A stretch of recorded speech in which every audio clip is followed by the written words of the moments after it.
Estamos aqui na Bradesco Esportes FM, a Rádio Seu Esporte, conversando com o Cléo. Ele que é jogador da equipe do Goiás, se destacou na volta ao Brasil, atuando pela equipe do Atlético Paranaense e agora está em outra equipe no país depois da volta, né? Cléo, queria agradecer sua participação aqui na Rádio Seu Esporte, né? Queria que você falasse um pouco dessa oportunidade, né? Você voltou para o Brasil depois de muito tempo fora, teve algumas oportunidades lá fora, aí volta para o Brasil e desanda a fazer gol no Atlético Paranaense, agora está no Goiás. Queria que você contasse, né? Como é que foi essa oportunidade para você? Primeiro de tudo, né, uma boa tarde para você aí, para todos os ouvintes. Olha, foi uma experiência bacana, né? Tive essa oportunidade de jogar fora do Brasil, sair bem jovem e, né, teve uma carreira boa, uma carreira vitoriosa fora do Brasil. Então, foi um momento que eu achei que eu tinha que voltar para o Brasil, né? Um momento familiar para mim ter o meu segundo filho. E se encaixou, cara. Foi um bom ano, fiz um 2014 aí, foi muito bom, né? Joguei praticamente só depois da Copa do Mundo e acabei com 9 gols no Campeonato Brasileiro. E, né, fiz uma boa campanha pelo Atlético do Paraná. E abriu essa porta para mim vir aqui pro Goiás, né? Fazer o time voltar para a elite do futebol brasileiro, e é um clube sensacional, que tá toda a estrutura para o atleta. E eu tenho certeza que no final do ano nós vamos botar esse time onde ele merece e fazer o Goiás ser grande novamente. Estamos aqui na Rádio do Seu Esporte recebendo o Cléo, ex-Atlético Paranaense e atualmente no Goiás, e que chegou a atuar no Partizan e no Estrela Vermelha da Sérvia. Cléo, conta pra gente como é que foi essa história de naturalizar-se sérvio, como é que funcionou? Que não bateu o tempo, né, de estadia no país de acordo com a lei da FIFA, né? Entendi. Que é morar 4 anos, né, no país. Mas eu me naturalizei, né? Foi uma naturalização, na verdade, né? Agora, é interessante, né, que você ficou muito tempo lá fora, né? O que te fez ficar tanto tempo jogando, principalmente lá na Sérvia, né? Você atuou pela equipe do Partizan, não me recordo se você atuou também pelo Estrela Vermelha, mas conseguiu ficar muito tempo por lá, voltou já com 30 anos. O que te fez ficar tanto tempo? Você acabou se identificando mesmo lá fora? São oportunidades que a gente não pode deixar passar, né? Então, assim, eu saí jovem daqui e sempre foi abrindo um caminho melhor, oportunidades melhores, entendeu? Então, sempre fui para frente. Fiquei, né, um tempo em Portugal, fiquei 4 anos na Sérvia, aí fiquei mais 3 anos na China, entendeu? E daí cheguei no Japão e a gente decidiu que a oportunidade melhor de vida familiar era voltar para o Brasil, né? Como eu falei, tive uma boa carreira na Ásia, tanto na Europa como na Ásia, então foi o momento exato que eu achei que eu teria que voltar ao Brasil. Então joguei nos 2 clubes, né? Na Sérvia, joguei no Estrela Vermelha primeiro e depois no Partizan. Então foi na época até uma história bem engraçada, assim, porque teve algumas situações que os torcedores fizeram para mim que depois repercutiu não só na Sérvia, mas no mundo praticamente. Mas foi bom, me identifiquei muito com a Sérvia, até por isso que eu aceitei a naturalização, né? Agora é interessante, né? Você conhece algum outro caso de cara que tenha jogado nas 2 equipes por lá, no Estrela Vermelha e no Partizan? Eu, particularmente, não conheço, né? Talvez você tenha sido o único. Como é que você se sente com isso? Estrangeiro sim, né? Estrangeiro foi o único da história. Depois, né, até teve o goleiro Stojkovic, que não trocou diretamente de um clube para o outro, mas começou em um, depois veio jogar no outro.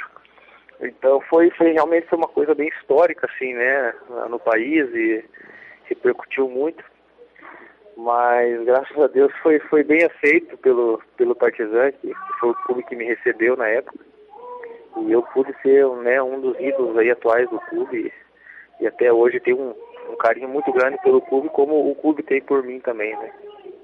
Agora é interessante, né, que o atleta, quando tá lá fora, né, se sente valorizado, você acaba se identificando, né? Até hoje você chega a acompanhar o Partizan, como é que funciona a sua relação? Afinal, é ídolo, né? E principalmente na Europa, o pessoal não esquece os ídolos, né? Assim, a gente fala, né, lá eles não têm a memória curta, né, cara? Ainda bem que é um pouco diferente aqui, infelizmente, do futebol brasileiro ainda, que você tem que estar sempre em alto nível, sempre fazendo coisas boas. E às vezes os grandes ídolos brasileiros acabam se queimando no próprio clube onde ele se tornou ídolo, por não render tão bem, ou sei lá, uma lesão que acabou atrapalhando a carreira, e os torcedores não enxergam isso, né?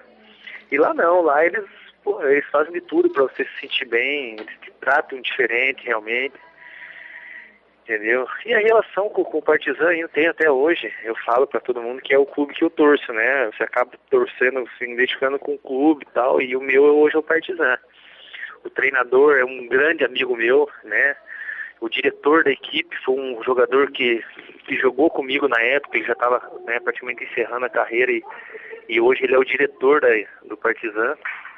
E o treinador é um grande amigo, converso com ele, até conversei essa semana com ele ainda. Estou tentando montar uma equipe e às vezes até pede algumas informações de alguns atletas, entendeu? Para mim, assim, que eu conheço, que eles estão querendo reformular o clube e tal. E até convites para mim voltar, né? Mas eu vejo que não é o momento de voltar ainda, né? Como eu falei, como era o pensamento ficar no Brasil, eu tenho mais esse ano para queimar aqui ainda. Depois, o ano que vem, a gente vê o que faz. Agora, Cléo, é interessante, né, que você teve essa passagem por lá. Eu queria abordar apenas mais um pouquinho, né, da sua história, né, antes de chegarmos agora no Goiás.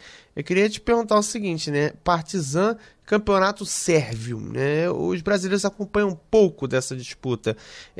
Como é que funcionam as coisas por lá? É um campeonato que normalmente pelo menos o pessoal da antiga fala que os Balcãs, né, aquela região, seria o futebol talvez um pouco mais parecido com o brasileiro na questão da técnica. É mais ou menos por aí ou não tem nada a ver? Não, realmente, eles são até chamados, né, os brasileiros da Europa. Sim, um jogo muito técnico, é um país, hoje deu uma caída um pouco a seleção da Sérvia, mas os últimos anos aí sempre brigou, né, nas Copas do Mundo e Eurocopas, né? Então é um estilo de futebol bem técnico, né? Não se fala muito, não se vê, né? Mas eu até comento com os jogadores aí que não conhecem, falo, ó, a gente acha que só tem time grande nos grandes centros do futebol, mas, né, nesses países menores também há grandes clubes, há grandes campeonatos e de qualidade, cara. O campeonato sérvio tem muita qualidade e você vê em grandes clubes hoje muitos jogadores sérvios saindo desses grandes clubes, né? Inclusive o Benfica tem uma parceria com um clube lá na Sérvia, eu não me lembro qual, mas que já levou alguns jogadores, Maximovic, dentre outros atletas, né, que figuram como pertencentes ao Benfica. Agora, você jogou 2011, 2012 no Guangzhou Evergrande, na época que a China estava começando a ser o que pinta hoje como grande mercado de futebol. Naquela época já dava para perceber que estava evoluindo para isso que é hoje? Sem dúvida, né? A gente foi um dos pioneiros, né? Na época estava eu, o Conca, né? Que saiu do Fluminense aqui como o melhor do Campeonato Brasileiro. Então a gente foi praticamente junto para lá. Então foram esse tempo, esses, né, 3 anos na Ásia aí que foi muito bacana. O clube já estava nesse crescimento, essa crescente ganhou tudo também nesse período que estivemos lá. E a gente já sabia que ia se tornar isso e acredito que ia daí para cima. Agora, Cléo, pra gente fechar aqui, né, falando sobre você tá no Goiás agora e depois de uma boa apresentação no Atlético Paranaense. Eu, particularmente, como jornalista, né, cheguei a lembrar do seu nome para clubes aqui do eixo Rio-São Paulo, até porque você foi muito bem no Atlético Paranaense, inclusive fazendo gols, né, principalmente contra os cariocas. Por que a decisão pelo Goiás e o que você espera conseguir nessa equipe? Olha, cara, quem foi, a gente teve até algumas propostas para esse eixo aí que você comentou. Como como eu machuquei muito ano passado, cara, eu fiquei um tempo sem jogar, né? Então, pra mim, eu acho que o momento de voltar ativa, de estar num clube bacana também, que o Goiás é um clube sensacional, cara. Só quem conhece o Goiás aqui, que sabe a cidade que vê quanto é bom. E pelo convite do Enerson Moreira, que foi meu treinador também no Atlético, e eu vim também muito por ele, né, cara? Ele me apresentou o clube. E então, essa vinda aqui foi por ele. Infelizmente ele já não está mais conosco aqui, mas não me arrependo de ter vindo, não, porque é um grande clube do futebol brasileiro.